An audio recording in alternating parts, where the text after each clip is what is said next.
Witness the Stonewall riots.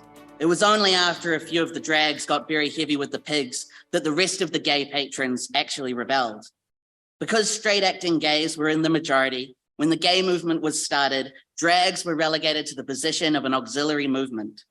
It was conveniently overlooked by most gays that drags were in fact the very first freedom fighters in the gay movement. The drag, together with the flaming faggot and the diesel dyke, are treated warily by gay society because they are the only groups to overtly reject sexist gender programming. I have just read out from a letter written in 1976 by non-binary trans feminine activist Sandy Gauntlet. Sandy was a member of the Auckland Gay Liberation Front and was writing to their friend and fellow gay liberationist Nigel Baumer about the involvement of trans women, or as Sandy referred to them, drags, in the gay liberation movement. At the time, Nigel was in the midst of writing his thesis on the history of gay liberation in New Zealand so far. Sandy argued in their letter to Nigel that though in New Zealand, the Gay Liberation Front itself may not have been founded by trans people, the initial gay movement generally was. They underscored the role that trans women played in building the community that was the essential prerequisite enabling gay liberation to take off. So even in New Zealand, wrote Sandy, there is evidence that the initial impetus was given by drag. In another letter to Nigel, Sandy ended with a challenge to their friend that was at once humorous and serious. Do not forget the drag ladies, or I will never speak to you again. The challenge which Sandy laid down to Nigel, that he should acknowledge the role of trans people in New Zealand's queer activist history, is one that Nigel and subsequent historians have largely failed to meet, even now, almost 50 years later. Of all the histories written about queer activism and life in New Zealand, only one mentions trans women, and it does so only very briefly. Among the general public, there's still a persistent feeling in New Zealand that there was never a trans movement or trans activism in a mass form until recently. So many New Zealanders know the stories of Marsha P. Johnson and Sylvia Rivera, which is fantastic. But they seem convinced that because we didn't have any Stonewall riots or something similar in New Zealand, that there was no great trans activism movement either. This denial of our history is a part of our oppression, and I really hope to ensure that Sandy and the countless other trans activists like them in Aotearoa New Zealand are never forgotten again. So for this presentation, I'm going to focus on Sandy's story as a window into trans activist lives from the 1960s onwards in Aotearoa, in order to share with you all just one small piece of the incredible histories of trans resistance that we have in New Zealand. So of course, it's important to begin with the understanding that prior to colonization, trans people were simply part of Aotearoa's society. Māori are the indigenous people of New Zealand, or Aotearoa. And in the 1990s, academic activists recovered an old Māori term, takatapui, which is used today to refer to Māori of diverse genders, sexualities, and sex characteristics. Takatapui scholar, Dr. Elizabeth Kirikiri, pictured up here, is one of the many who has shown that Māori have always accepted gender diversity, and it was only with colonization that transphobia arrived in Aotearoa. Sandy is Māori and has whakapapa connections to Ngāti Paoa and Ngāti Maru, and was born in 1949 in Auckland, New Zealand's largest city, to a working class unionist family. They dressed in drag for the first time when they were 13 years old and decided to venture out into town in order to find other trans people. They put a packet of tampons in their bag with the idea that if anyone looked at them funny, they'd make sure to shake out their bag so that everyone could see the tampons. When they were 15, they moved into a flat with two women who they referred to as ship girls. The ship girls were sex workers who based their business around the ships that frequented Auckland's ports, as many trans and cis women alike did in the 1960s. They introduced Sandy to sex work, which Sandy really enjoyed, thriving on the secret trips with lovers up and down the country. In order to avoid those on the ship who were responsible for kicking off overstayers, Sandy once got hung over the side of the ship on a painter's plank with three other girls who all tucked their hair up underneath their hats and pretended to paint the side of the ship as they were coming into the harbor. Sex workers operated in overlapping spaces with the wider queer communities who revolved around the docks and in the red light district. By the 1960s, queer communities in Aotearoa had become really well established, especially amongst the working class and Māori, developing a shared culture and even a language, which Sandy soon learned to speak. They described this queer language as a mix of te reo Māori, prison slang, cruising slang, Polari, and Pig Latin.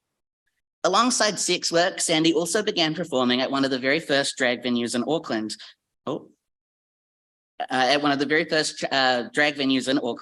Named Mojo's. Their favorite routine was one they performed with their trans man lover, Bobby Miles, who's pictured up there. Their gender-bending performance featured Sandy beginning in women's clothing and Bobby in men's, with each slowly and seductively stripping down to almost nothing before beginning to get dressed in the other person's clothes, much to the audience's delight. Camp activism has often not been recognized in Aotearoa's history, but just because camps did not go marching down the street with placards or craft petitions to Parliament does not mean that they were inactive in resisting oppression. Camps practiced an activism that was unorganized and informal, springing from the need to survive and to connect with one another.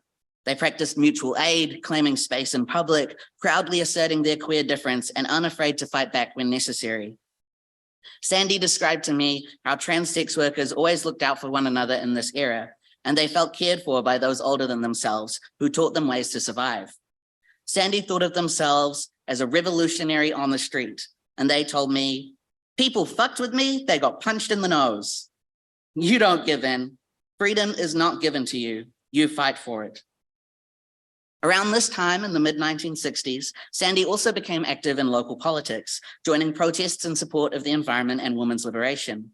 They told me it was natural for them to get involved, that they had been born into an active unionist family and therefore felt, "I was born an activist and I will go into the ground an activist." It was within the context of these camp communities developing strong subcultures of mutual aid and defiance, as well as the rise of these other protest movements, that gay liberation in Aotearoa took hold. I don't have time to tell you the full story of how it became introduced in New Zealand, but what I will say is that the involvement of trans people has never been acknowledged by historians in New Zealand, despite trans people clearly having always been a part of the local movement. Sandy was one of the earliest members of Auckland Gay Liberation Front when it was founded in 1972. They quickly became very active, organizing subgroups, contributing to the newsletter, and speaking on radio on the organization's behalf. Their poem, A Call to Arms, was featured in the first edition of Auckland Gay Liberation Front's Gay Lib News, and it showcases Sandy's radical and optimistic embrace of gay liberation ideology. I'll read out a snippet. "The twilight people of the night at last come out to meet the light, to fight and overcome the foe. If you are gay, then let it show. Say it out and say it loud. Gay is good and gay is proud. Say it loud and say it clear. The day of freedom, it is near." Sandy's favorite protest was the gay kissin' held in central Auckland. They described it to me. "We were having a good old kissin' when the diesel dykes started kissing the men and the men started kissing the trans. It was just hilarious. Everyone got freaked out."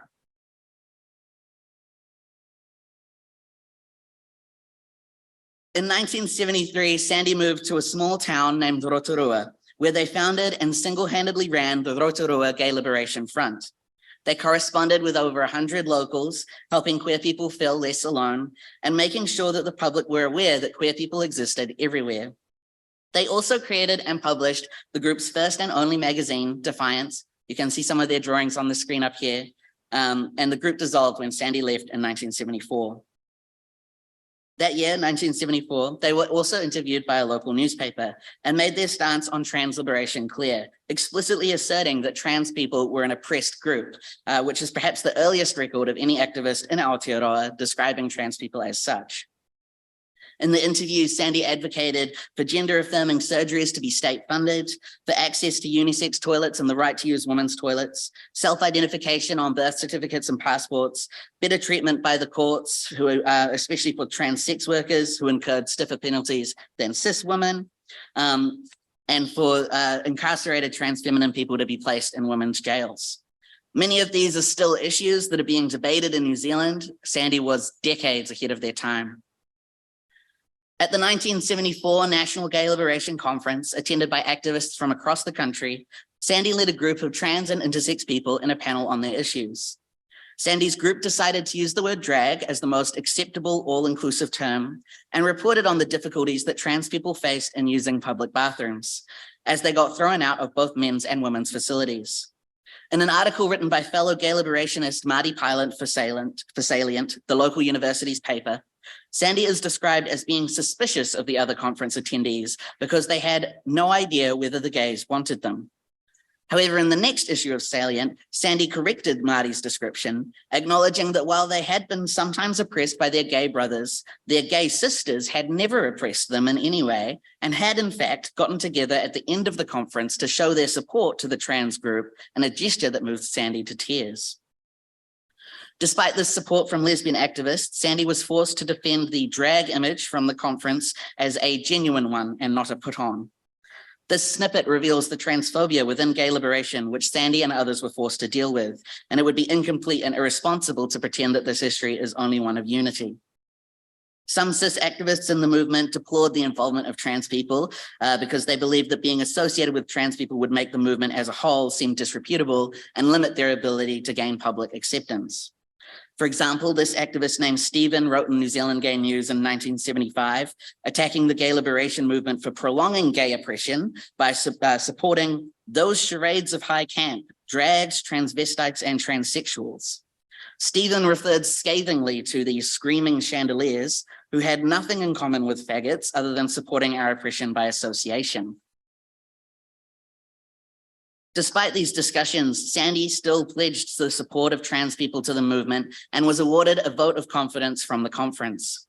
Indeed, I think that Sandy's panel had a powerful effect on fellow activists. At Auckland Gay Liberation Front's AGM 6 months later, a motion was unanimously passed to offer unconditional support for effeminate gays, drags, and others who by their visibility stand in the front line of fire of anti-gay prejudice. This record reveals the political dance that Sandy and other trans activists had to play, forced to defend their place in the movement against those like Stephen, who suggested their transness was unfavorable, and their ability to nonetheless engender so much support for trans liberation that they could motivate a unanimous vote of support and goodwill even months later. Later that same year, Sandy published an article in lesbian feminist magazine Circle, where they wrote about how they understood themselves at the time as a woman and a lesbian feminist, and how excited they were for gender-affirming surgery that would allow them to feel free, happy, and really proud. However, they received some very harsh backlash. In reply to Sandy, lesbian feminist Ellie Eagle published the first anti-trans article in this lesbian feminist publication. While Ellie declared she cared for her drag family, she refused to honor their humanity in her bioessentialist ideology, framing trans women biologically as men. She referred to the drag workshop led by Sandy at the recent Gay Liberation Conference, writing that there was heated discussion over the acceptance of trans women in lesbian spaces. What's interesting is that Ellie acknowledged that other lesbian feminists at the conference felt that trans people who identified as lesbians were lesbians, regardless of the sex they were born with, and should be admitted to lesbian groups. So even in an article which rejected unity with trans women, there is a record of trans lesbian solidarity, an inference that trans women had, at least sometimes, been accepted in lesbian-only spaces by those who not only accepted, but defended their right to be in those spaces against those who would exclude them. And Sandy was a part of making these relationships happen. Certainly, it suggests that there was at least this relationship between trans people and lesbian feminists which sat alongside the relationship that trans people like Sandy were cultivating with gay liberationists, reinforcing the assertion that trans people did not sit outside of lesbian feminist histories, but instead belong in this narrative, something that anti-trans lesbian feminists in Aotearoa have always vehemently denied. When I interviewed Sandy last year, they were incredibly humble. They said to me, "I think in my own ways, I've helped with some of the change, but I'm not a leader. I'm not. I won't let anyone put me in that position." Make sure you say that. Because I would never have survived without a lot of the people that swam around behind me, with me, and in front of me. And while I definitely understand and want to honor Sandy's meaning, I don't really know if I can uphold my promise to them because there's just no way around it. They were a leader. Sandy is a pioneer of gay liberation, of trans activism, and as much as I want to respect their wishes, I cannot in clear consciousness pretend otherwise. I'm so grateful to Sandy and all the other trans women, trans sex workers, and trans activists generally who have made my life possible. So yeah, thank you so much for having me today. It's a real privilege to share these stories with you all, to be a guest here, and to hear the histories that you're all exploring. Thank you so much.